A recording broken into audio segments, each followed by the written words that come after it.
Assalamualaikum warahmatullahi wabarakatuh.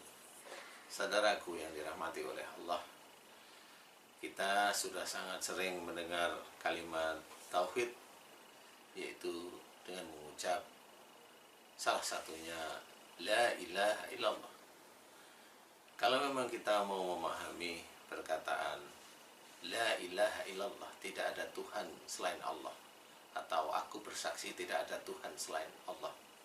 Nah, pada waktu kita itu mengucap aku bersaksi tidak ada Tuhan selain Allah, berarti yang kita harus ketahui itu bukan hanya hati, bukan hanya di mulut saja, bukan, tetapi bahwasanya semua tubuh kita itu mengakui tidak ada Tuhan selain Allah. Maksudnya adalah tidak boleh tubuh kita itu memakai nama Allah. Kenapa saya cerita tubuh kita itu memakai nama Allah? Kalau kita sudah bersahadat tidak ada Tuhan selain Allah, berarti kita harus berpikir, apakah kita pernah melalui mulut kita menjadikan orang itu harus yakin kepada kita. Setelah orang itu yakin kepada kita, kemudian kita merasa bangga atau kita merasa tinggi hati. Disitulah pada waktu kita itu merasa bangga bahwa orang itu meyakini saya. Dari kata-kata saya, orang itu percaya dengan saya. Dari kata-kata saya, di luar porsi agama. Walaupun dari porsi agama juga boleh. Ingat, kalau kita sudah merasa bangga, kita sudah mulai menuhankan mulut kita. Kita sudah mulai menuhankan kata-kata kita. Kita mulai bangga. Na'udzubillah. Itulah yang harus kita ketahui. Pada waktu kita itu mengucap la ilaha illallah, kita tidak boleh memakai. Contoh lagi, pada waktu kita itu mengetahui tidak ada Tuhan selain Allah, sadarkah kita bahwasanya kalau kita punya anak yang pintar, pandai, dia selalu ranking belajarnya, kemudian dia masuk ke sekolah-sekolah favorit sampai dia lulus sarjana, sampai dia sekolah luar negeri hebat, terus pernahkah kita berpikir bahwasanya kita tidak pernah bangga dengan anak kita, tetapi kita syukuri anak kita karena Allah. Sebagai seorang manusia biasa itu sangatlah sulit. Pasti ada kebanggaan, anak saya juara, anak saya begini, anak saya begini. Itulah kita meninggalkan Allah Ta'ala. Kita merasa bahwa kitalah yang mendidik anak kita. Kita merasa bahwa kitalah yang berjuang untuk anak kita.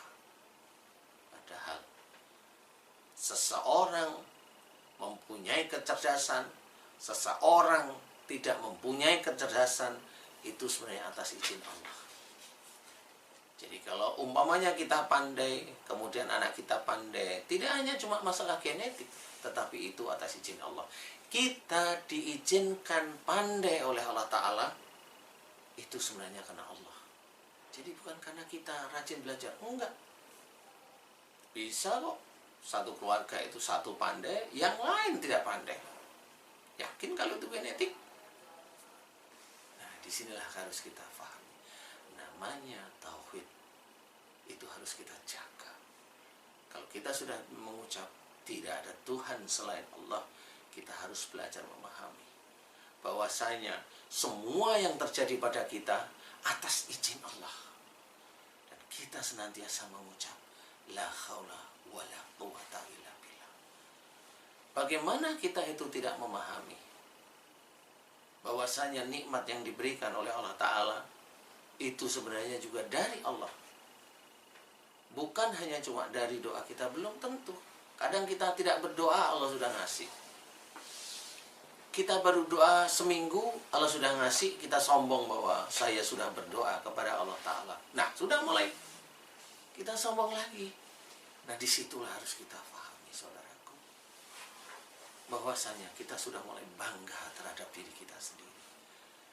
Disitulah kita mulai ada bibit-bibit menuhankan diri kita. Nauzubillah. Kita harus menghilangkan hal tersebut. Karena hanya Allah yang memiliki kita. Hanya Allah yang mempunyai mulut kita. Hanya Allah yang mempunyai telinga kita. Bagaimana orang itu sakit telinga kalau bisa dikatakan tidak mendengar atau budak? Dari mana itu? Allah yang mengizinkan. Terus kemudian telinga kita kalau sudah bisa mendengar, apakah telinga kita bisa kita pergunakan dengan baik? Belum tentu.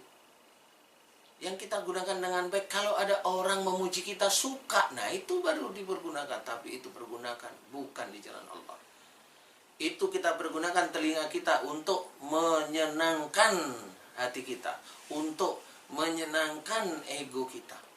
Tapi kalau kita itu mendengar sesuatu yang tidak baik, tidak pas, emosi, nah kan telinga kita tidak kita pergunakan semestinya. Harusnya kalau kita mendengarkan sesuatu yang baik, kita syukuri. Alhamdulillahirabbil alamin, la haula wala quwata illa billah, Allah masih memberikan saya pendengaran. Kalau ada orang lain memuji kepada kita, bukannya kita bangga, tetap harus kita ingatkan bahwa sesungguhnya yang maha agung, yang terpuji itu adalah Allah. Nah, inilah yang harus kita ketahui. Nah, fahamkah bahwasanya kalau kita mendengar sesuatu yang fitnah umpamanya, apakah kita emosi? Kalau fitnah itu terjadi, itu pasti diizinkan oleh Allah Ta'ala. Kalau sudah diizinkan oleh Allah Ta'ala, nggak usah marah, terima aja fitnah itu. Alhamdulillahirabbil alamin, la haula wala quwata illa billah. Berarti fitnah itu adalah ujian untuk diri kita, untuk ditingkatkan keimanan kita oleh Allah. Nah, kalimat tauhid tersebut harus kita pahami. Kita belajar, jangan sampai kita itu beda jalan dari apa yang sudah kita ucapkan. La ilaha illallah. Kelihatannya mudah dengan sepenggal kalimat, tetapi kalau itu dilaksanakan, itu susah. Saudaraku, yang susah kita kerjakan semata-mata karena Allah, itulah amal solehnya cukup besar. Pada waktu kita harus menyadari bahwasanya kita harus mengerti apa yang terjadi kepada kita itu semata-mata karena Allah. Kita diberi anak pandai, kita diberi anak cantik, kita diberi anak biasa-biasa, kita diberi istri cantik, kita semuanya itu atas izin Allah Ta'ala. Enggak perlu dibanggakan. Itu yang harus kita ketahui. Nah, mudah-mudahan itu bisa menjadi sesuatu hal yang positif, sehingga kita bisa dekat dengan Allah, bahwasanya tubuh kita ini milik Allah. Pada waktu kita mengucap la ilaha illallah, tidak ada Tuhan selain Allah, ya kita harus menyadari bahwasanya kita milik Allah dan yang terjadi itu atas izin Allah Ta'ala semata. Jangan kita menuhankan diri kita atau kita protes dengan keadaan kita. Karena kalau kita protes dengan keadaan kita, bahwasanya sesuatu yang kita rasakan tidak nyaman itu sebenarnya itu yang terbaik untuk kita dari Allah. Jadi tidak perlu protes, syukuri aja dengan senyuman. Mudah-mudahan itu akan meningkatkan ketauhidan kita, ketakwaan kita kepada Allah Ta'ala. Mudah-mudahan bermanfaat, saudaraku. Assalamualaikum warahmatullahi wabarakatuh.